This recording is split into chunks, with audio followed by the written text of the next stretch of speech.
लोग सुख पाने के लिए काकानी भटके। महाकुंभ से लेकर हरिद्वार मथुरा वृंदावन तक रामचंद्र शंकर का भजन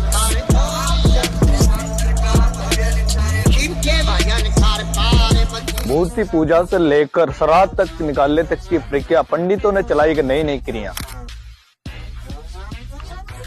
ढोंगी पंडितों ने कर दिया विनाश, लोगों का उठ गया भगवान पे से विश्वास।